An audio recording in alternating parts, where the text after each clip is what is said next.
Bonjour à tous, nous sommes aujourd'hui réunis pour un temps de culte de Pâques. C'est vrai que nous entrons dans ce week-end si spécial. C'est une occasion formidable de nous rappeler que Pâques, c'est avant tout l'amour d'un Père qui nous est donné. Un amour parfait et si fort qui nous vient du Père céleste. Tout est prêt aujourd'hui pour que nous puissions découvrir ou redécouvrir cela ensemble, maintenant. Dieu nous invite à entrer dans sa présence, à être dans la joie de pouvoir vivre un moment de culte où nous pouvons nous rapprocher de lui et où nous pouvons le louer pour qui il est.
Approchez-vous de lui dans la joie.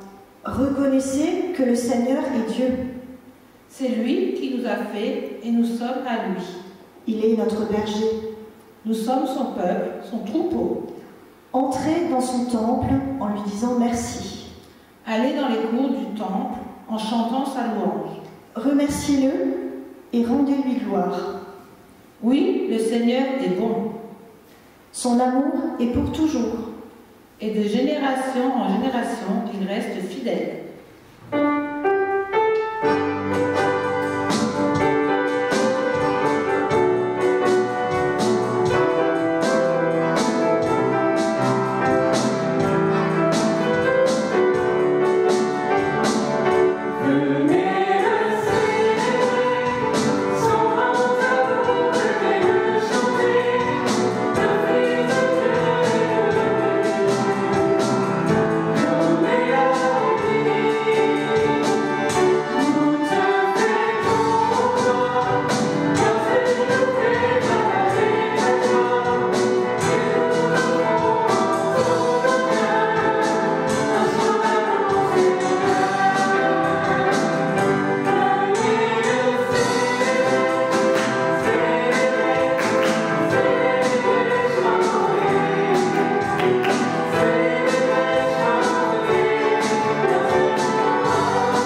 C'est vrai.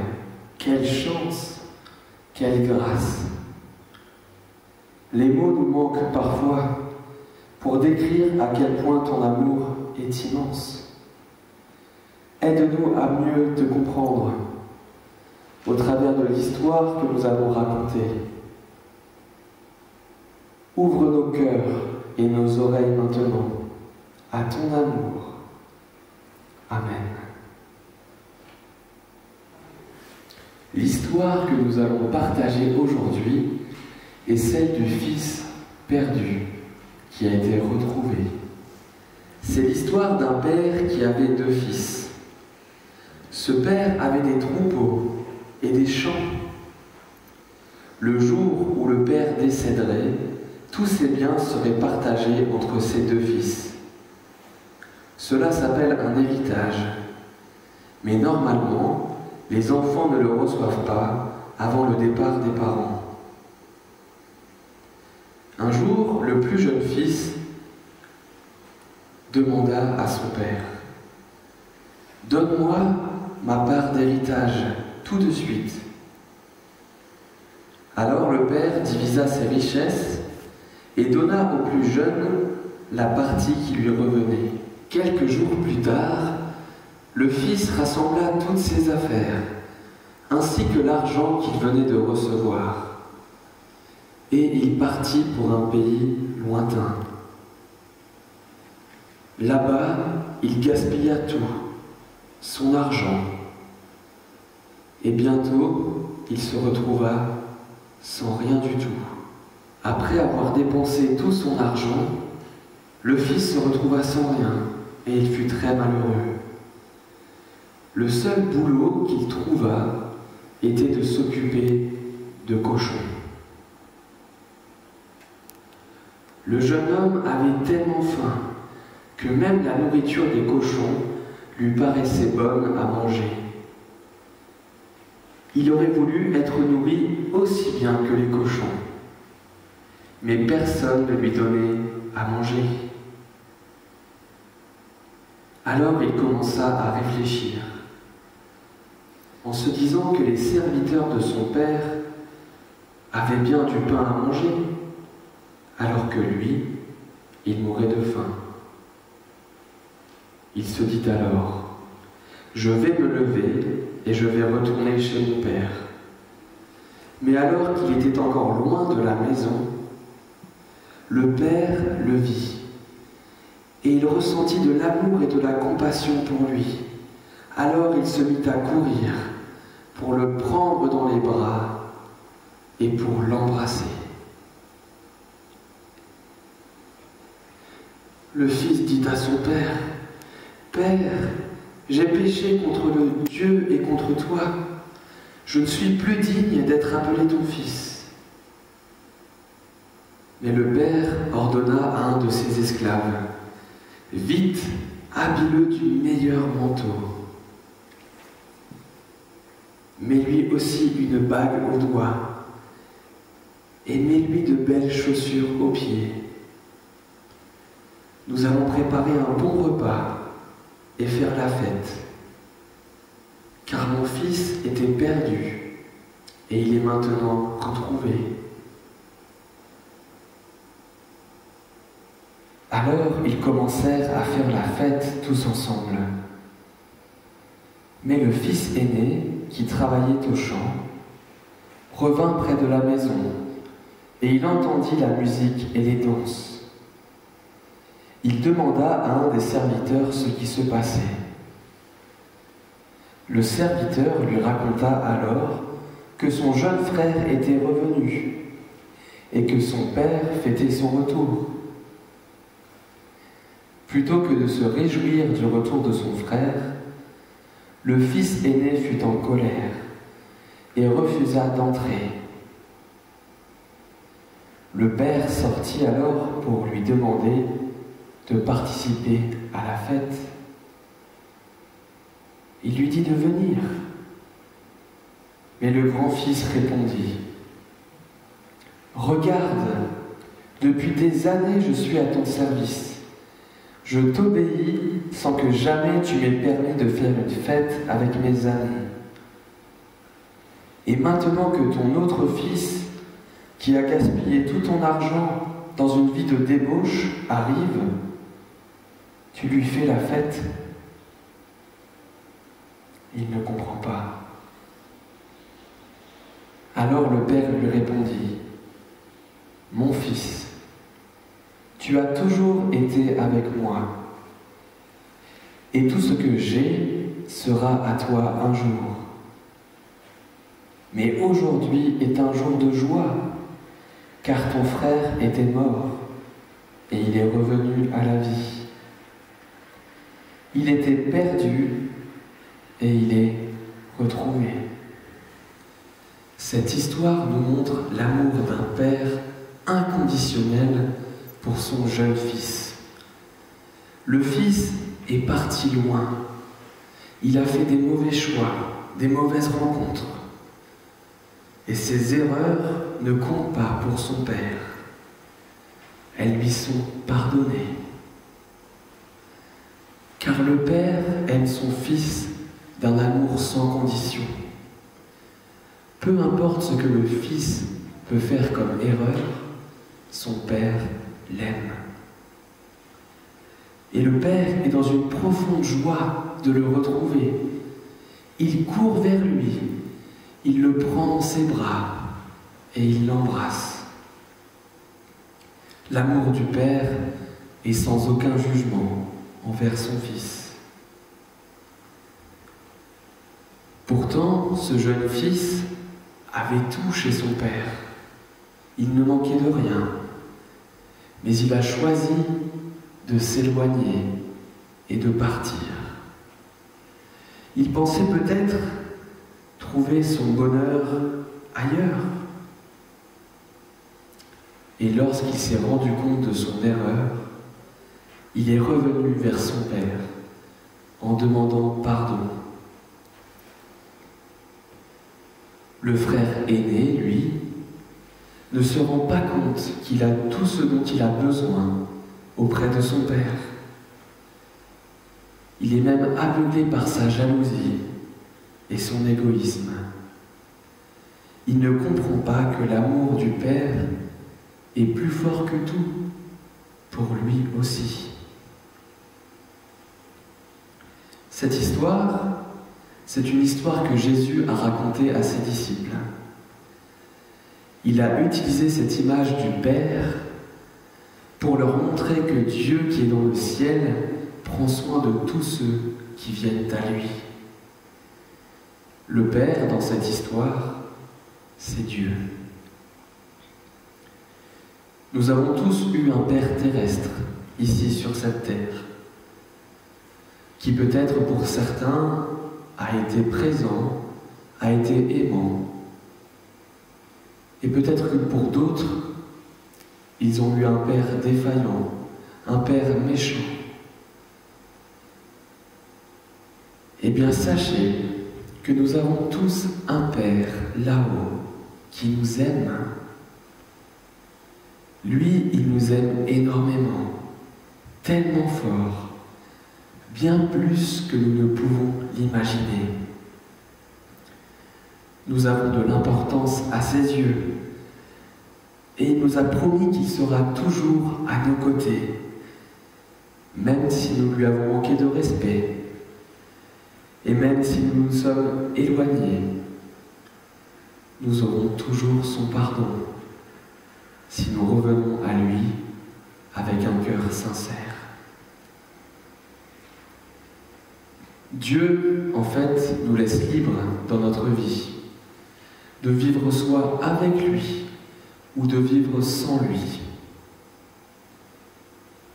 Notre histoire nous montre aussi que nos choix et nos actes ont des conséquences dans notre relation avec Dieu et également dans notre relation avec les autres.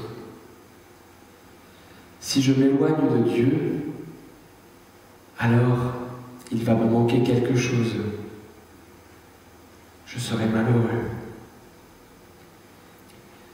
Je ne pourrai pas être véritablement heureux dans ma vie. Comme ce jeune fils qui finalement s'est retrouvé sans rien, sans but dans la vie.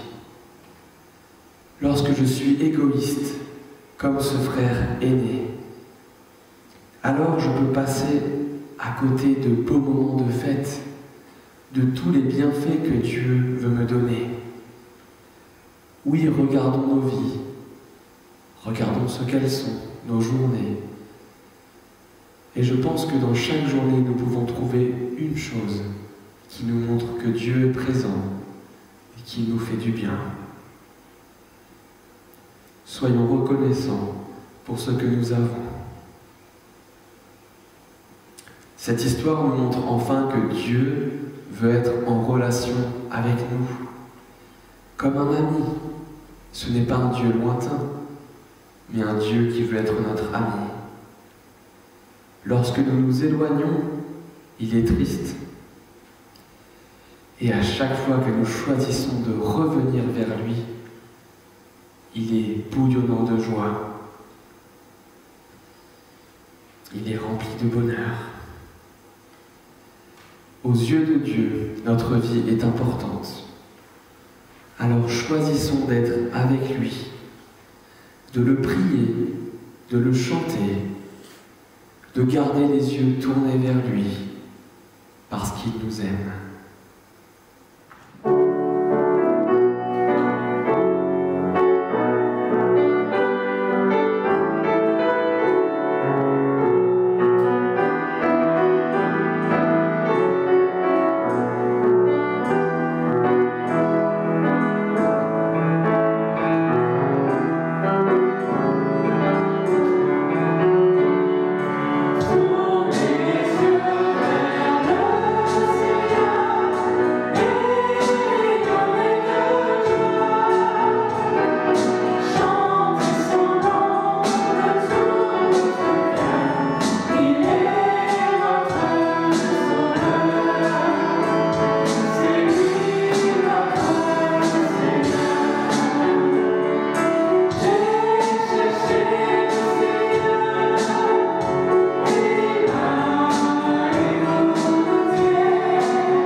il se mit à table, et les apôtres avec lui. Il leur dit : j'ai désiré vivement manger cette Pâque avec vous, avant de souffrir, car je vous le dis, je ne la mangerai plus, jusqu'à ce qu'elle soit accomplie dans le royaume de Dieu.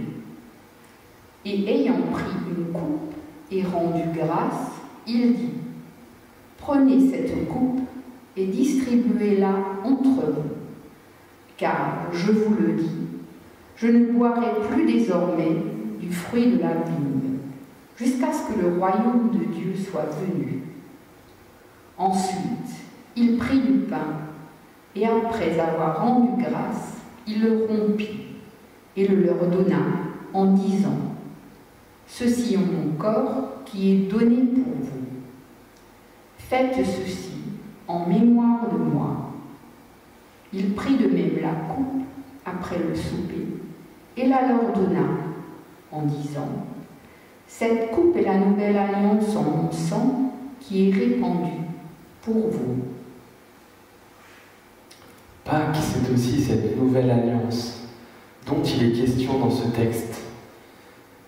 Mais qu'est-ce que c'est en fait ? C'est la promesse de Dieu de pardonner nos fautes, nos erreurs d'humains, nos faiblesses, par la mort de Jésus à la croix. Comme Jésus est revenu à la vie, nos fautes ne nous condamnent plus. Nos erreurs ne définissent pas qui nous sommes. Nous sommes pleinement pardonnés lorsque nous revenons à Dieu. Par Jésus, nous sommes donc réconciliés avec le Père et nous avons accès direct à notre Père céleste. Dans son amour, Dieu a envoyé Jésus afin que nous ayons la vie. Comment accueillons-nous cette vérité aujourd'hui de l'amour de Dieu pour nous, manifesté en Jésus-Christ? Dieu a tant aimé le monde qu'il a donné son Fils unique, afin que quiconque croit en lui ne meure pas, mais ait la vie pour toujours. Je vous invite maintenant à prendre un morceau de pain et un verre de jus de raisin là où vous êtes, afin de nous rappeler le sacrifice de Jésus à la croix et de l'amour que cela implique pour nous.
Prenons ensemble le repas du Seigneur, le pain et le fruit de la vigne, le vin. Nous avons pris le pain et le jus de raisin, tout comme Jésus et ses disciples qui ont pris le dernier repas avant que Jésus ne soit arrêté. Par amour pour nous, Jésus est allé jusqu'au bout. Oui, il est allé jusqu'au bout de la souffrance sur la croix. Pour chacun d'entre nous. Alors venons à lui aujourd'hui, à cette croix, en ce moment de Pâques, afin d'être restaurés, d'être guéris, pardonnés et surtout remplis de son amour.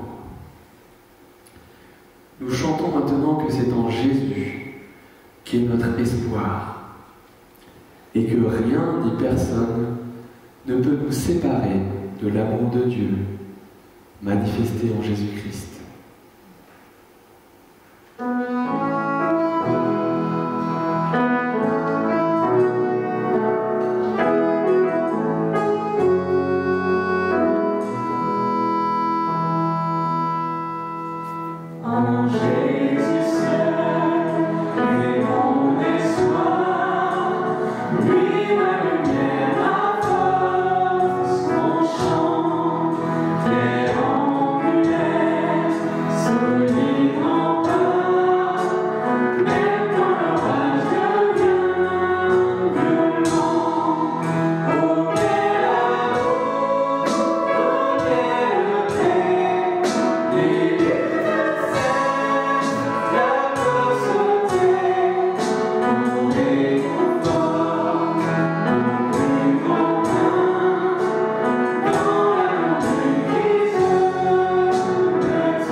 Seigneur Jésus, notre espoir est en toi.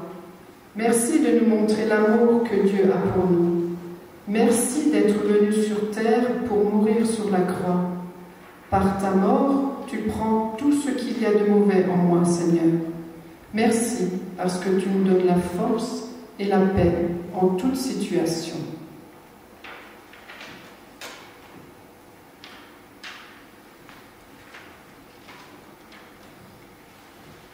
Seigneur, nous te disons merci. Merci car toi, tu nous donnes la vie. Merci parce que, dans ta présence, nous n'avons pas peur de ce qui peut arriver. Oui, ta présence nous rassure. nous protège. Nous voulons rester proches de toi.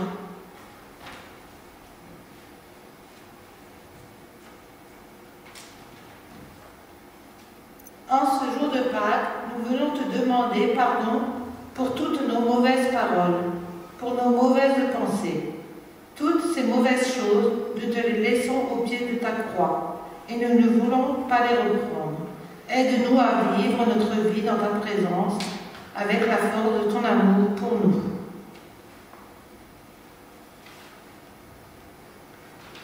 Seigneur, fais-nous comprendre d'une façon toute nouvelle ton amour.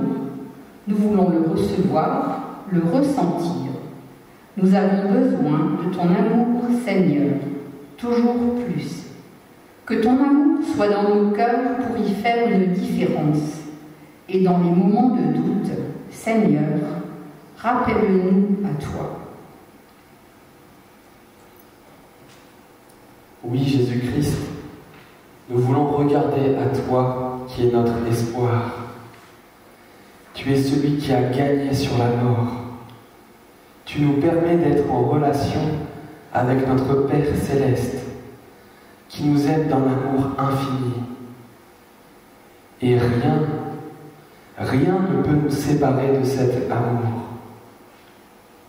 Nous voulons rester dans ta présence, chaque jour, à chaque instant. Amen.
Jean 3, verset 16 nous dit « Oui, Dieu a tellement aimé le monde qu'il a donné son Fils Jésus, afin que tous ceux qui croient en lui ne se perdent pas loin de Dieu, mais qu'ils vivent avec lui pour toujours. »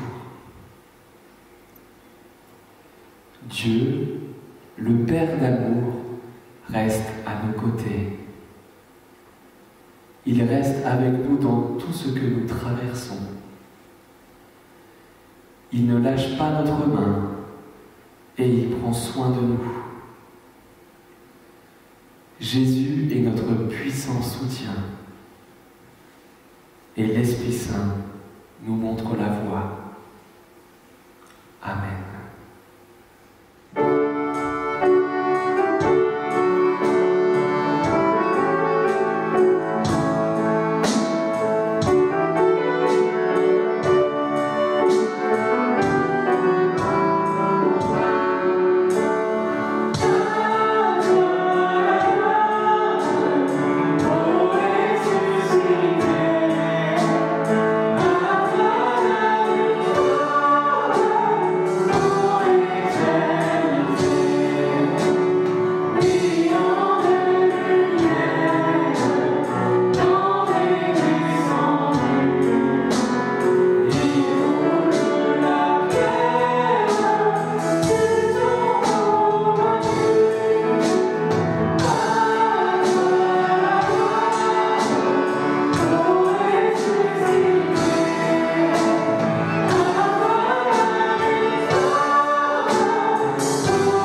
nous vous disons à bientôt et surtout que chacun nous puissions garder cette espérance que Jésus n'est pas resté mort, mais qu'il est revenu à la vie. Il est vivant et cela change tout. Que la joie du Christ ressuscité demeure en vos cœurs. Amen. Au revoir.